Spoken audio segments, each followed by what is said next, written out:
Still to this day, one of the most common messages I receive or comments on social media is, I went out there, caught a bunch of dinks. I'm struggling to get the big fish. I can't trigger a big fish. Well, you know, I think people get this clue in their heads that every pro or every expert or every guide is just going out there catching big fish all day, guys.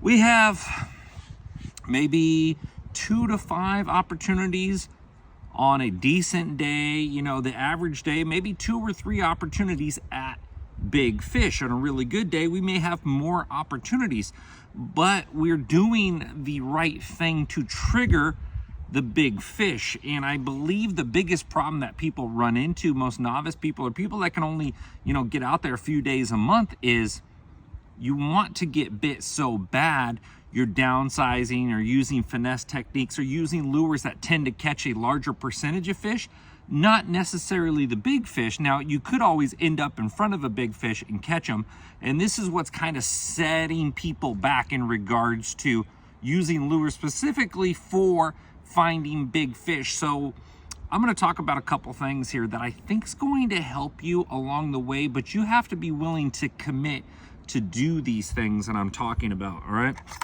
So how many of you guys watching have thrown a double buzz bait with a big trailer on it, a frog trailer like the Savage Gear Tough Toad right here? All right, the reality is, if I'm throwing a double buzz around, I'm not looking for a ton of bites. I'm actually looking to trigger big fish. This is a lure that triggers better fish on average. So if I go out and I throw this all day and I get 8 bites, I know 2 or 3 of those are going to be huge fish. So I'll go throw them over areas I normally fish. I always make it a point when I'm looking for big fish to try to spend at least a quarter or maybe up to half of my day trying new areas that I envisioned in my head or I've never fished before. And I'm gonna throw a variety of these lures that I'm gonna show you along the way to see if I trigger a big fish. With a big topwater or double buzz like that, you're typically going to see the size of the fish. So if a big fish comes up there and even misses, I know I've located a big one. I may be able to throw a worm on that fish later on, but I have a big fish spot. I know when that fish bit. I know the time of year. I get a lot of clues, okay? I'm not using no fancy electronics to find them. I'm using a lure. And if I did catch them, I also triggered a big fish. But I'm using these lures to find fish. Essentially, these are fish finding lures that find big fish, okay? So if I'm winging that around all day, during the twilight hours, it's probably best to find big ones when you're throwing a top water. But when the sun comes up and your shadows are short, they're right at the base of your body. That's what separates the men from the boys. And there's still a lot of these lures you can utilize in different techniques that I'll get into in another video. But let's just focus on the lures that trigger the bigger fish for right now. Double buzz bait. You throw this around all day, all over the lake or river that you normally fish. You are going to trigger some big fish if they're willing to strike topwater that day.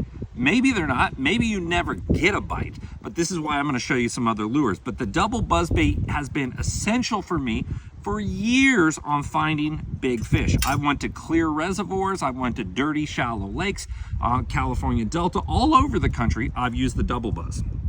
Every one of you guys knows a frog.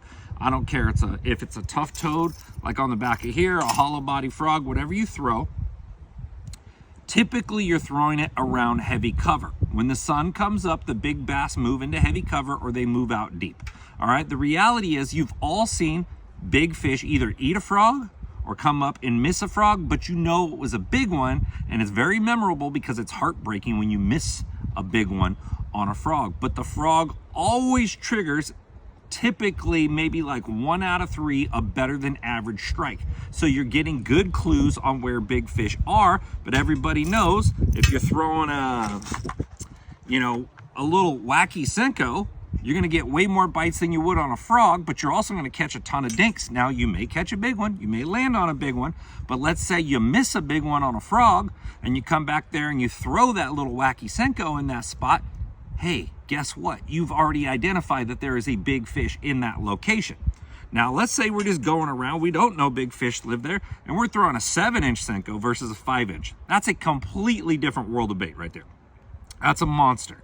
You know you're gonna get less bites on this, but you're going to trigger way better than average fish on a 7-inch Senko like that. So that's just big fish hunting. You know, if you're going to get probably 3 to 5 bites on this in the day, 2 or 3 of them may be bigger fish. So now you're locating bigger fish in that spot. They didn't want to come up for a frog. They didn't want to take a shot at a double buzzbait. If they're lethargic, they're just sitting down there in the grass. That may be your deal to locating them. Another bait that's gone to the wayside, a dirty body of water. Let's say you can't see beyond a foot and a half, a foot, 2 foot deep. Some of you can't see beyond 6 inches. Double Colorado high visibility spinner bait, okay? Put off a ton of thump. These are big fish magnets. Now, it's not always a big fish. Hell, even on big swim baits, this ain't even a big one. That's a 7.5 inch glide bait. I've caught tons of fish that are under 12 inches on these. Now, it's not saying every time, it's just saying a large percentage of the time these bigger ones trigger on this. Dirty water, you better have a double Colorado in your boat. If you're trying to find big ones, that's the reality of the matter. And just like this glide I'm holding right here, this is much more of a clear water deal. If you can see beyond 2.5, 3 foot deep, typically a glide bait is going to have a ton of drawing power. You'll see them follow it. You visually look at the fish following it. Okay, whether you caught a fish there or not, you see a 5-pounder follow it out. You now know a 5-pounder lives there. You got options to come back and get his butt.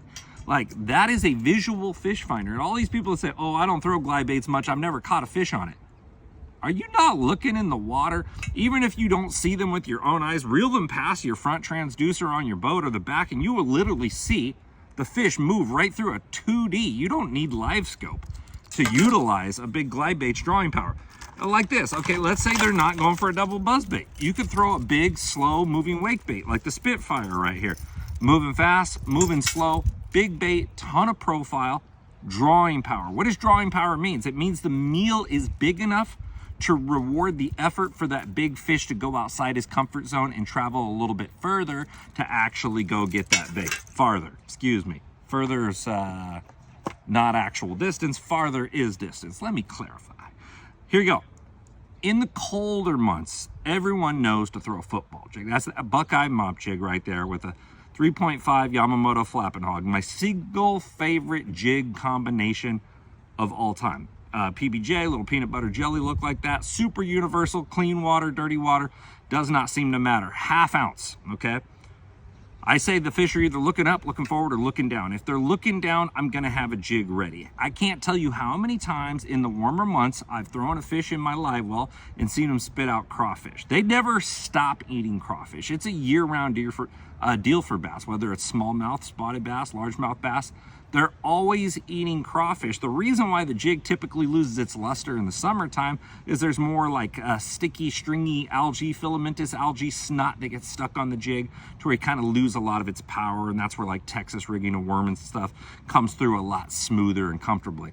But that jig, if you can get away with it down there, or throw a bigger creature bait or with a punch skirt on the front, and make it more finessey to where it slips in and out of there, a Texas rig style creature bait to where it's not picking up a lot of snot. You're still going to trigger better than average fish. The jig, literally 1 out of 3 to 1 out of 5 fish are typically gonna be big on a jig. Even if I go down a bank and I get 5 or 6 bites, let's say I hook 2, I know probably 25-30% of those fish had a chance at being bigger than average fish. I may go right back down that same bank I was getting bit on the jig and pick up a drop shot just because I know bigger fish on average eat the jig. And this is how I'm doing it. And this is like I told you in the beginning of this video. I may get 2 or 3 big ones in a day, but when I'm holding up 2 giants at the end of the day, I'm not holding up all those smaller fish I caught. You know, we still catch the small fish on these baits, but these baits have a tendency of triggering a better than average fish. Okay, now here's a bait that's more universal, a walking style bait. Any sort of, let me try not to get that hook buried in my finger, any sort of walk the dog spook style bait, all right? They work great in dirty water, they work great in clear water for triggering better than average fish. You know, a frog, you gotta work remarkably slow. So the frog, near heavy cover, near trees, near boat docks, paralleling boat docks with a walking bait, but if you have grass near the surface or timber just under the surface, that's where that double buzz bait that's close to their head is going to trigger those big fish to come up and take a shot. If it's deeper water, okay, and the grass and timber is not just under the surface, a walking bait's going to trigger those bigger fish. If I want them to travel an actual farther distance to come and get it, if I'm going to rub up against structure and cover and debris, that's where that frog's going to work. And just like the back of the double buzz right here, the tough toad, a weedless version that's kicking, if I have exposed timber and grass, I'm going to throw it and reel it because it kicks along the way, and I can cover all that strike zone effectively. So these lures right here, guys, they're going to help you a ton. Okay, so now let's say you want to throw a big swim bait, but it's not clear, all right? Here's an advantage right here, like a big suicide shad, the Big Bite suicide shad with a BKK Titan Diver underspin, all right? A weedless Texas rig swim bait, but it's big. Okay, you have that same deal. You can fish this in dirty water, you can fish this in clean water, but you can get down there in the middle of the day when those fish are hunkered behind boulders, deep shade lines, seawalls, bridge columns, and bump it right through the shade, rub it up against that structure and cover. If you get bit on something like that, most likely it's a better than average fish. Whether you hook it or not, you know a big fish lives there. You have the timing on that spot. Utilize these tips and techniques, guys. It's going to help you a ton. Now, I'm not saying don't go out there and fish other style baits. I'm just saying these are an assortment of baits I use. I use a very large variety of baits to figure this out, to get those few extra big fish in the boat each day. So dedicate some time in your fishing days trying to locate big fish, whether you catch them or not. I'm Nick, the Informative Fisherman. Hope this helps you guys out. Thank you.